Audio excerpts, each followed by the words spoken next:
Cette tragédie a choqué le monde entier. Nous sommes dans l'océan Atlantique, très précisément sur les îles Canaries, province espagnole. C'est un archipel volcanique constitué de 7 îles principales habitées, situées au large du Maroc. Le lieu est devenu, grâce à l'essor de l'aviation civile, un lieu de vacances, de loisirs et de villégiature que le climat doux et tempéré favorise évidemment. Nous sommes le dimanche 27 mars 1977, un dimanche de mars ordinaire, sorti du calendrier. Un drame aérien absolument terrible, né d'un enchaînement morbide de circonstances malheureuses, va survenir sur l'une de ces îles, où le tourisme est la principale raison de vivre. Aujourd'hui, plus de 45 ans plus tard, le temps a passé, les règles se sont durcies. Nous savons que ce drame terrible, qui a occasionné la mort de 583 personnes, est en fait le drame le plus important de toute l'histoire de l'aviation, aurait pu être évité si l'application justement de certaines de ces règles, souvent de bon sens et de logique, et le respect plus strict de procédures de sécurité bien définies et bien connues, avaient déjà été observées et retenues. Mais malheureusement, ce n'était pas encore le cas à cette époque où l'avion promettait tout, quitte à commettre quelques entorses. Nous savons que les drames font toujours avancer l'histoire, de gré ou de force.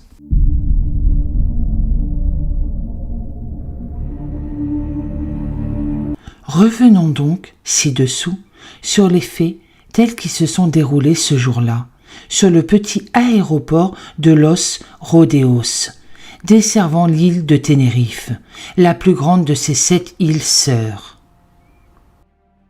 Ce dimanche 27 mars 1977, à 13h15, heure locale, l'aéroport principal des îles Canaries, situé à Las Palmas, a été victime d'un attentat, perpétré et revendiqué plus tôt dans la matinée, par un groupuscule séparatiste local qui opère depuis quelque temps déjà sur cette excroissance espagnole, pour laquelle ils revendiquent leur autonomie.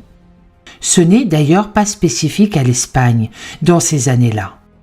En Europe, d'autres mouvements bruisent des velléités d'indépendance et d'autonomie. Suite à l'explosion de cette bombe artisanale, une personne a trouvé la mort à l'intérieur même de l'aérogare et 8 autres ont été blessés. Fort logiquement, les autorités ont procédé à la fermeture totale de l'aéroport pour un temps indéterminé et au transfert de tout le trafic aérien. Ce qui n'arrange bien sûr personne, ni sur place à Tenerife, ni sur les autres aéroports insulaires, souvent de capacité modeste. La conséquence immédiate de cette fermeture, dont nous venons de parler, et dont le report de tout le trafic aérien sur l'aéroport de Los Rodeos, situé, lui, sur l'île voisine de Tenerife, précisément au nord de cette île, à 10 km environ de la capitale de l'île, Santa Cruz de Tenerife. Car le tourisme est ici une manne financière importante, disons même essentielle pour le développement de ces îles, et l'avion permet justement, depuis quelques années déjà, de se rendre vite et bien dans ces îles paradisiaques. C'est encore nouveau, ce n'est pas très loin, alors on veut en profiter. Comble tragique de l'ironie, Pour beaucoup de touristes étrangers, la vie n'est pas chère sur ces territoires en plein essor et qui attirent les touristes comme un aimant. Mais ce second aéroport insulaire des Canaries, qui sert surtout pour des navettes inter-îles et un trafic local avec l'Espagne et le Maroc voisins, n'est pas du tout dimensionné pour absorber cet afflux de visiteurs. Le parking pour avions est beaucoup trop petit, l'aérogare est largement sous-dimensionné, le personnel de la tour de contrôle insuffisamment formé aux situations exceptionnelles et de crise. Et on est dimanche, jour où, traditionnellement, les effectifs sont partout réduits. Alors que le trafic reste le même et augmentera significativement dans l'après-midi, mais aucun plan ne prévoit encore le rappel de personnel qui, dès lors, viendrait utilement renforcer leurs collègues. Nous avons là, sans le savoir encore, les premiers facteurs de la catastrophe qui va se jouer dans quelques heures. À ce moment-là, 5 avions gros porteurs, dont 2 Boeing 747, le plus gros avion du monde en ce temps-là, sont en approche des îles Canaries. Chacun, en pleine charge, carburant compris, pèse près de 350 tonnes. C'est énorme. Les autorités locales décident de tous les faire atterrir sur le petit aéroport de Los Rodeos. Les règles de déroutage des avions ne sont pas encore entrées dans les pratiques aériennes usuelles à cette époque. Les commandants de bord sont tout puissants. On verra bien après, est un peu le message de ces instants-là. Ne serait la gravité des faits qui y surviendront au cours de l'après-midi, après un incroyable enchaînement de faits, tout fatalement liés les uns aux autres. On dirait aisément que c'est le temps de l'insouciance et de la légèreté. Le vol hollandais KLM Royal Dutch Airlines 4805 fait partie de ces avions en approche. C'est l'un des 2 Boeing 747 mentionnés.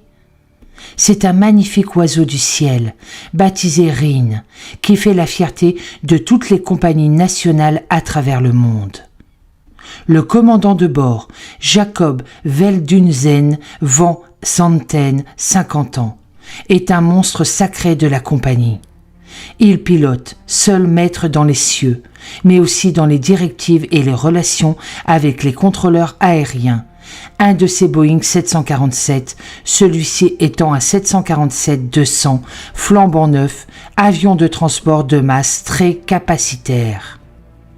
Au départ d'Amsterdam Schiphol, avec son copilote Cas Meurs, l'ingénieur de vol Willem Strender et 11 stewards et hôtesses.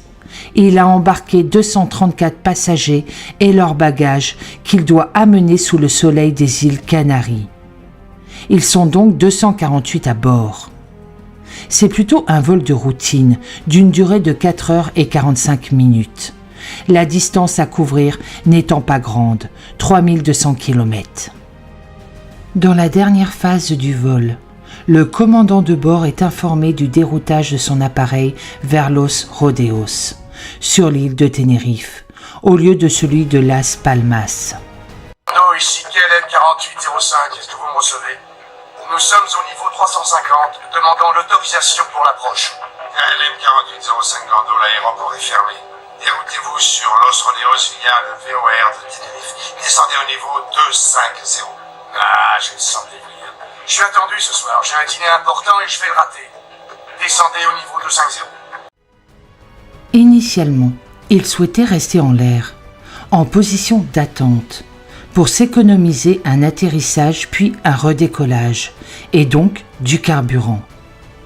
Mais, faute de réserve suffisante de carburant et sur injonction de la tour de contrôle, il fera finalement contre mauvaise fortune bon cœur. Et il va se poser, comme tous les autres vols, à Los Rodeos. D'autant qu'on ne sait pas estimer l'heure de réouverture de l'aéroport de Las Palmas, où une bombe a explosé. Il en est de même pour le commandant Victor Grobbs, qui pilote le Boeing 747-100, de la compagnie américaine Pan Am. Dénommé Victor Clipper, cet avion est également l'un des fleurons de la compagnie américaine.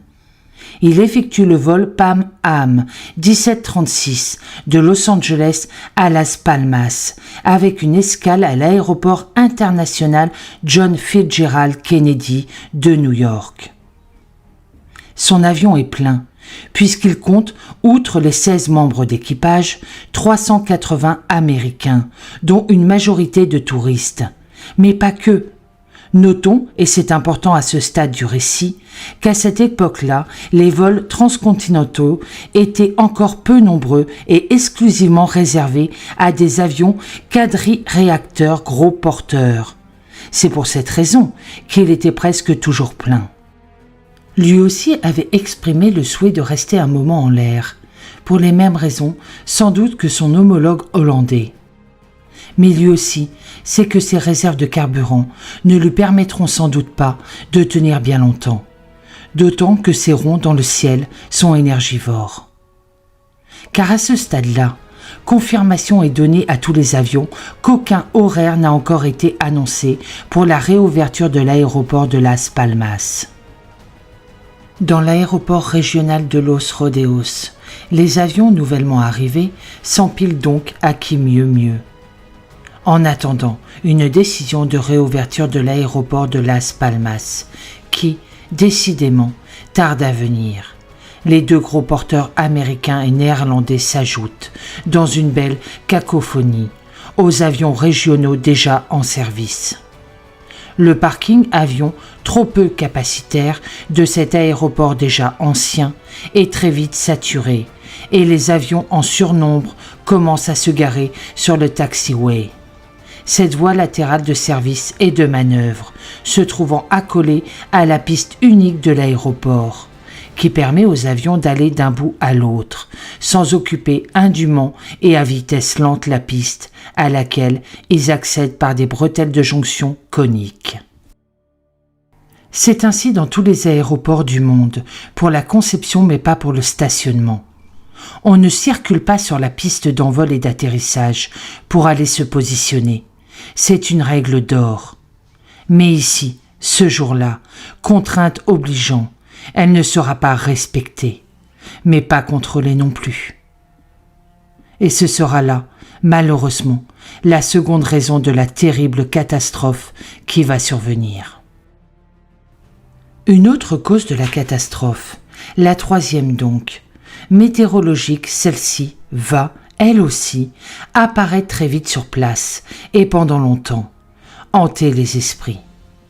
Il s'agit de la brume quasi quotidienne et de nappes de brouillard intermittentes mais régulières qui tombent habituellement sur les îles en cette saison printanière. Elle enveloppe très vite l'aéroport en fin d'après-midi, ce dimanche 27 mars 1977. Ce n'est certes pas inhabituel, car l'altitude de l'aéroport et sa position très avancée en mer les favorisent et les montagnes derrière la piste les bloquent et les renvoient au sol. Ils ne s'effilocheront que le soir venu. La tour de contrôle ne dispose pas, à cette époque, de radar permettant aux contrôleurs aériens de visualiser chaque avion au sol et de le suivre. Les contrôleurs aériens s'en remettent donc à la seule clairvoyance des pilotes, agréés pour cet aéroport, et leur échange radio VHF, d'autant plus qu'ils ne sont pas très nombreux à gérer ce trafic impromptu. On joue quand même un peu avec le feu, surtout en cas de brouillard et de densité inhabituelle de trafic aérien, comme c'est le cas ce jour-là. Et justement, en cette fin d'après-midi, le brouillard de fin d'après-midi devenu encore plus épais, commence à envelopper totalement l'aéroport. La visibilité au sol se réduit très vite à moins de 500 mètres, ce qui est peu sur un aéroport.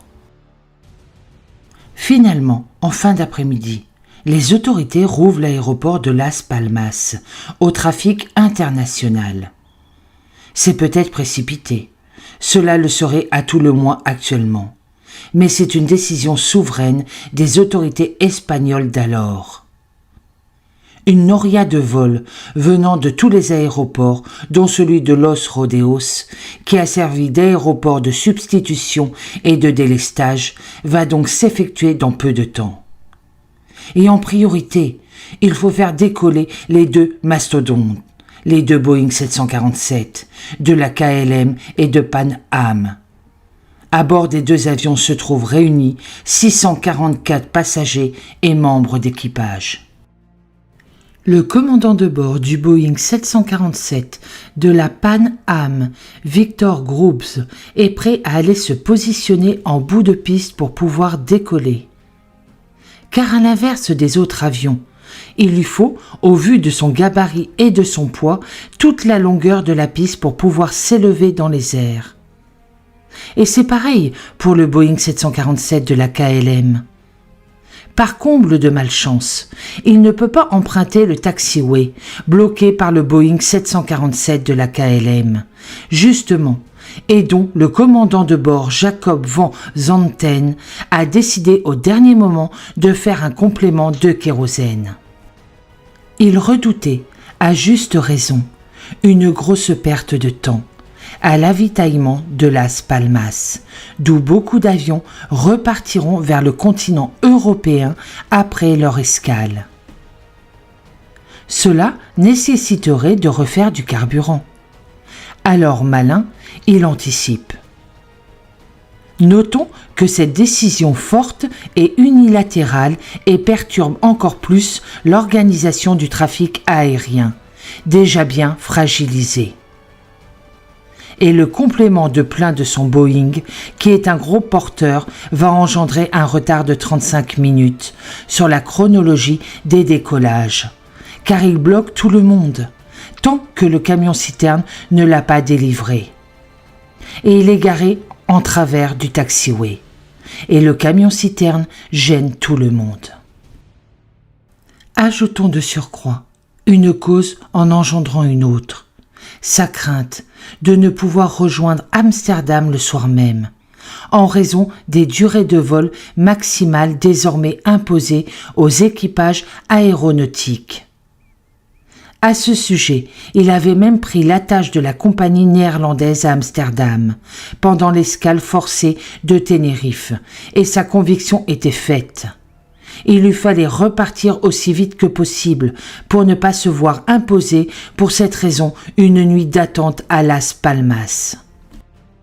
Le plein enfin fait, les passagers qui avaient été autorisés à se rendre dans l'aérogare peuvent enfin remonter à bord. Là aussi, c'est compliqué, l'aérogare étant petite, le tarmac plutôt étroit pour plusieurs passerelles, les portes sous-dimensionnées. Et fatalité ou pas, il manquera à l'appel une famille de 4 personnes qu'il faut aller chercher, retrouver et hâter tout ce beau monde d'embarquer.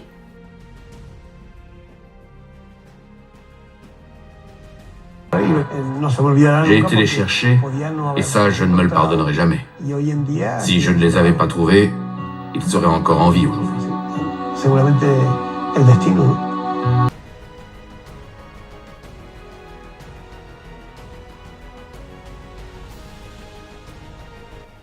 Encore du temps perdu. Une seule personne originaire de Tenerife n'embarquera pas, à sa demande expresse. Elle habite Tenerife, île qu'elle devait d'ailleurs rejoindre le soir avec un vol local.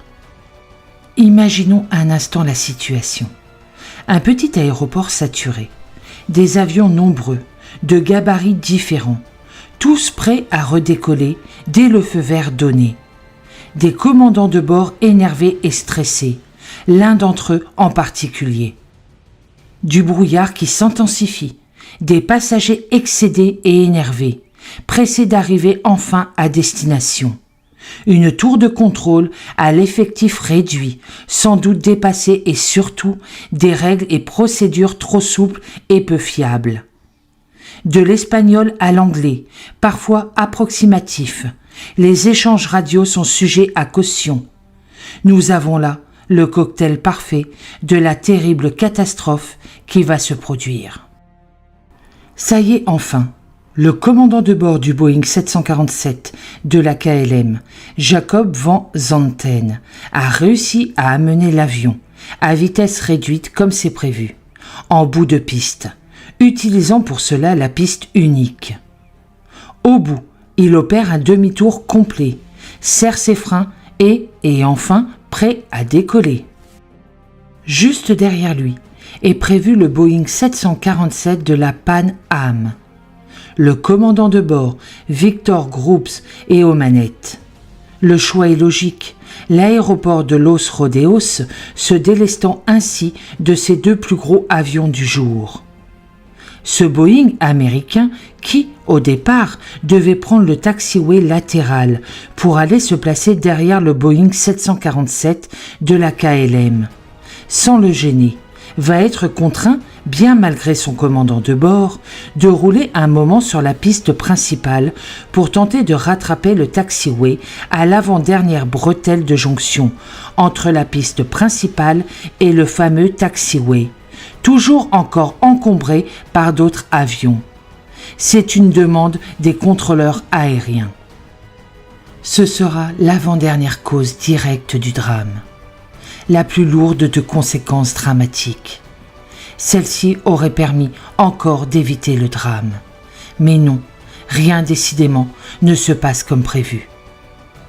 Car à ce moment-là, les contrôleurs aériens de Los Rodeos ne maîtrisent plus la situation. À l'heure des charges, si tant est que cet argument soit recevable, il y a le sous-effectif, la tension nerveuse, le mauvais usage de la langue de travail, l'inorganisation manifeste des décollages et l'agacement des commandants de bord. À cause du brouillard, dense et épais, ils ne se voient pas, de là où ils sont, l'intégralité de la piste d'envol. Ils n'arrivent donc pas à localiser précisément le Boeing 747 de la KLM, tout là-bas en bout de piste, justement noyé dans cette fameuse brume. De surcroît, sans radar de suivi et de localisation, comme nous l'avons déjà indiqué, les seuls échanges se font par le canal radio. Et ils sont mauvais, inaudibles, hachés, saturés. C'est lié tant à la qualité des appareils qu'au manque de rigueur des opérateurs. Tout le monde parle à tout le monde, en même temps, l'un coupant l'autre, ne faisant pas répéter, croyant avoir bien compris une phrase, un mot mal prononcé, mal entendu. Le drame, et on le comprend parfaitement à ce stade-ci de l'enquête, couve déjà et va éclater dans quelques instants.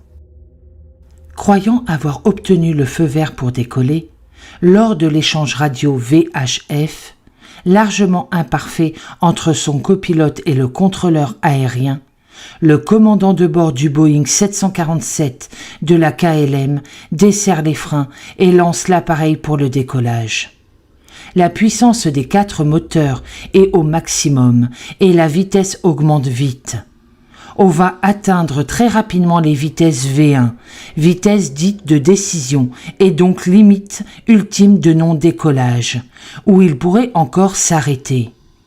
Puis V2, vitesse à laquelle le commandant de bord cabre l'avion, où les roues de l'avion quittent précipitamment la piste et où, quoi qu'il advienne, il doit décoller.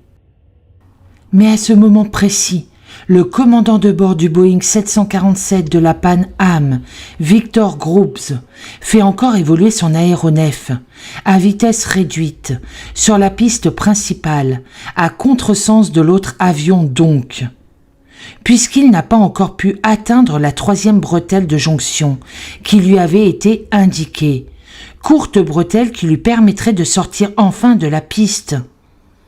Et comme l'avant-dernière bretelle, située sur sa gauche, n'est pas utilisable, vu son angle de 147 degrés très précisément, beaucoup trop fermé donc pour le gabarit de l'avion, qui braque mal, il décide d'aller jusqu'à la dernière bretelle, un peu plus loin, toujours sur sa gauche. Hélas, il n'aura pas le temps matériel d'y arriver.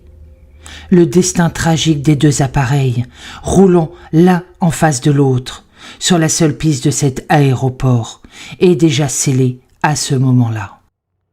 Quelques instants plus tard, le commandant de bord du Boeing 747 de la Pan Am arrive enfin à la bretelle de jonction qu'il croit être la bonne.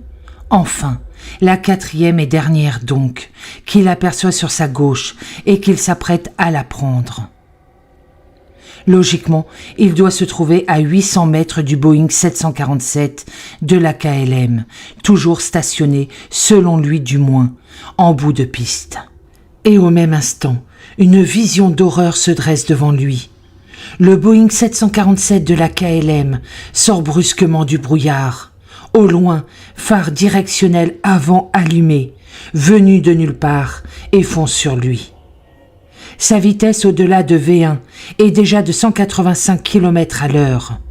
Il tente la manœuvre de la dernière chance, braque à fond son propre appareil pour tenter de dégager la piste. Mais un avion de ce poids, avec un tel gabarit et un tel empennage, braque trop doucement et n'avance qu'à vitesse réduite.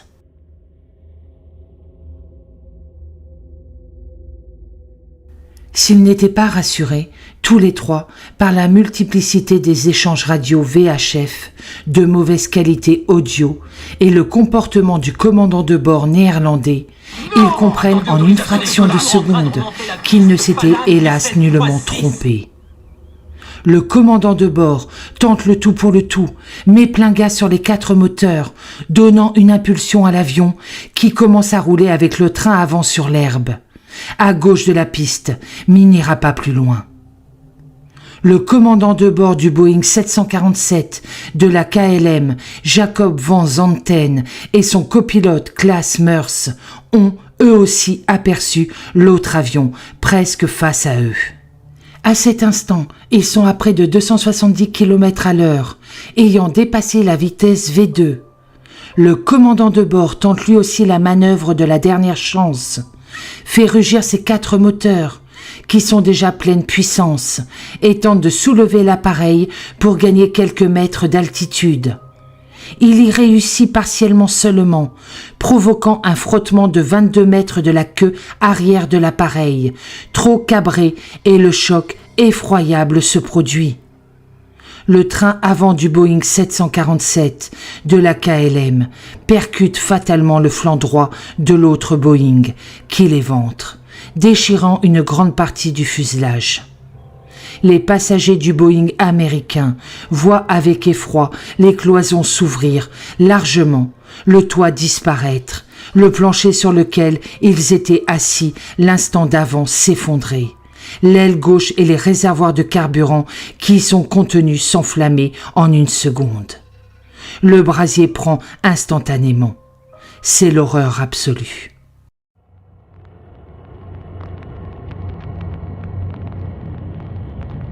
L'aile gauche du Boeing hollandais arrache brutalement, vu sa vitesse initiale encore élevée, la dérive du Boeing américain, au ras de la gouverne de direction, alors qu'il le survolera de quelques centimètres seulement.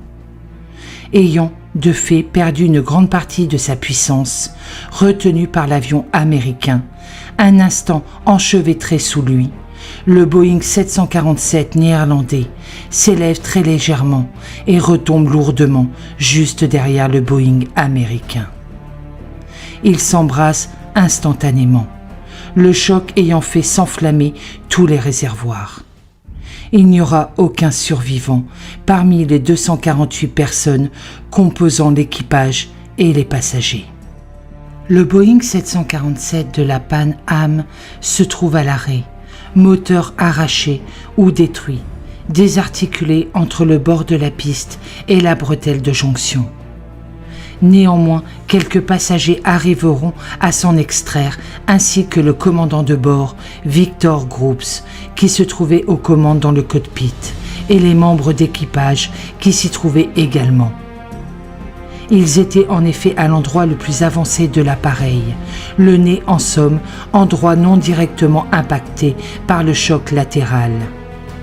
Finalement, Sur 396 occupants, 61 survivront, dont le commandant de bord, le copilote Robert Bragg, le mécanicien navigant George Warne et 4 des hôtesses. Je vous laisse en compagnie de la chaîne Lily 911 qui va prendre la suite de cette affaire tragique. Le bilan que l'on mesure ainsi est terrible, inimaginable, déjà impensable pour un esprit cartésien. 583 personnes viennent en un instant de perdre la vie. Jamais un bilan aussi lourd n'avait été enregistré dans l'aviation. Jamais non plus 2 avions s'étaient percutés frontalement au sol qui plus est. Et encore moins 2 appareils de cette nouvelle génération, dite de gros porteurs. On pensait avoir édicté une fois pour toutes des règles, on s'était lourdement trompé. Tenerife, cet après-midi-là, a montré qu'il fallait tout réinventer, tout repenser, tout reprendre presque à zéro.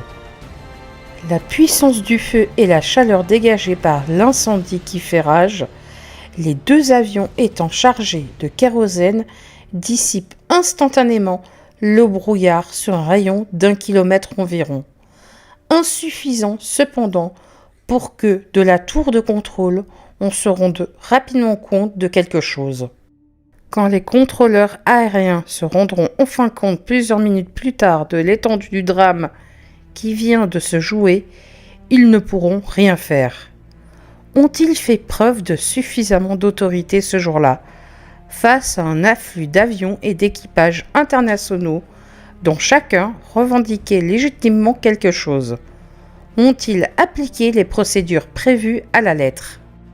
Tous les moyens de secours de l'aéroport de Los Rodeos et de l'île de Tenerife sont mobilisés.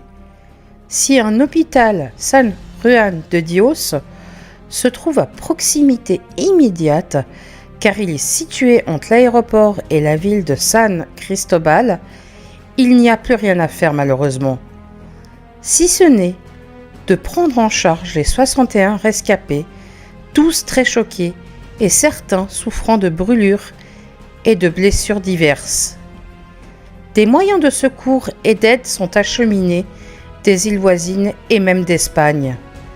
Une enquête complexe sera très vite ouverte pour tenter à la fois de comprendre les raisons de ce drame et de reconstituer autant qu'il est possible de le faire, sans témoins et avec trop peu de moyens techniques de l'époque, l'enchaînement fatal des choses. Elle réunit 70 experts internationaux de l'aviation civile, espagnole et internationale, des représentants des autorités espagnoles et du constructeur américain Boeing. Car il apparaîtra très vite que la technique est hors de cause. Les 2 avions ne présentaient a priori, et autant qu'on ait pu en juger, aucune défaillance, aucune anomalie. Les 2 appareils étaient récents, très bien entretenus et surveillés, et la découverte des lieux par les premiers intervenants ne laissera guère planer le doute. Le Boeing 747 de la KLM, piloté par Jacob Van Zanten, a percuté de plein fouet en tentant de décoller le Boeing 747 de la Paname, aux commandes duquel se trouvait le commandant Victor Grubbs, qui manifestement a tenté, mais en vain, de l'éviter. Ne serait l'étendue du drame et le nombre de victimes dépassant ici l'entendement, on croirait à une farce, un jeu d'auto-tamponneuse, un mauvais concours de circonstances. Il apparaît assez rapidement que le commandant de bord du Boeing 747 de la KLM, Jacob Van Zanten, a décollé sans autorisation claire et formelle accordée par le personnel de la tour de contrôle. Lui-même et son copilote ont cru avoir entendu dans un échange radio haché et partiellement coupé cet accord, selon eux, formulé par un simple « OK » et s'en sont manifestement contentés. Le copilote et le mécanicien navigant Ont-ils accordé une confiance aveugle au commandant de bord, qu'ils connaissaient tous les deux et vénéraient presque? Rappelons qu'il était alors le commandant de bord le plus expérimenté de la compagnie néerlandaise, instructeur pilote sur ces nouveaux avions livrés par Boeing, de véritables monstres de technologie, de forte capacité d'emport.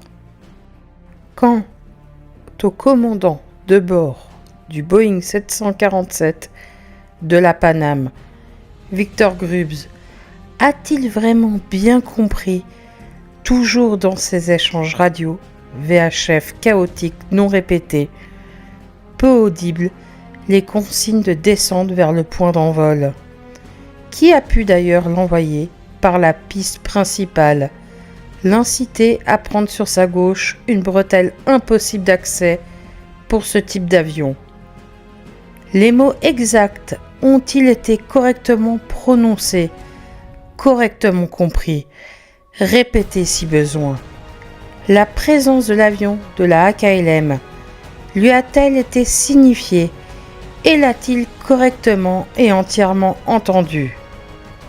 Tout est encore mystérieux, mais on sent bien la gêne s'installant, que rien n'était clair, rien n'était précis dans ces échanges radio VHF, effectués en anglais, avec des mots compliqués et à la prononciation imparfaite, pouvant induire en erreur, langue peut-être, mais restons prudents, imparfaitement maîtrisés par les personnels locaux, usant couramment l'espagnol comme langue de travail.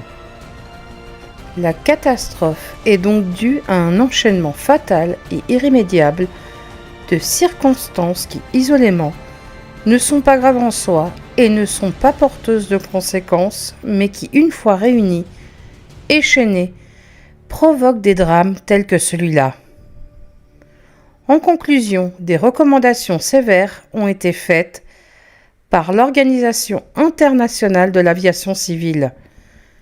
Les échanges entre la tour de contrôle et les équipages seront strictement protocolisés et leur emploi rendu obligatoire.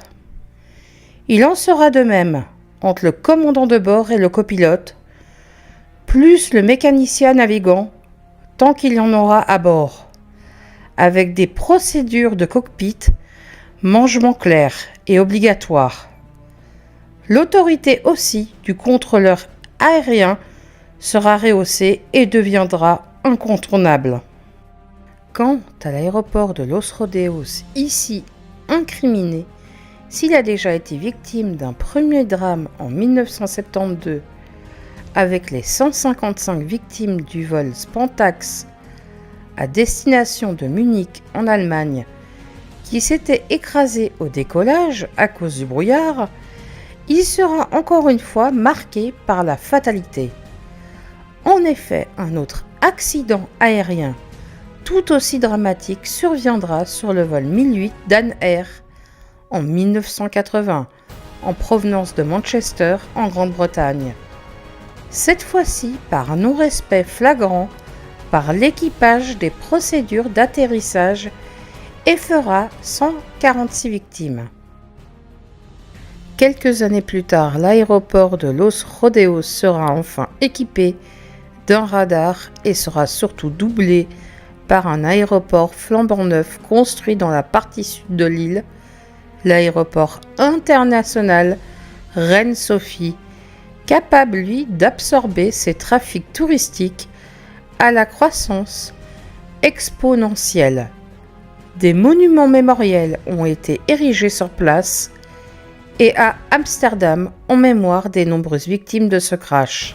La leçon à retenir ici est qu'une catastrophe est toujours le résultat d'un enchaînement de faits successifs, indépendants, isolés, mais qui, une fois liés les uns aux autres, provoquera à terme le drame.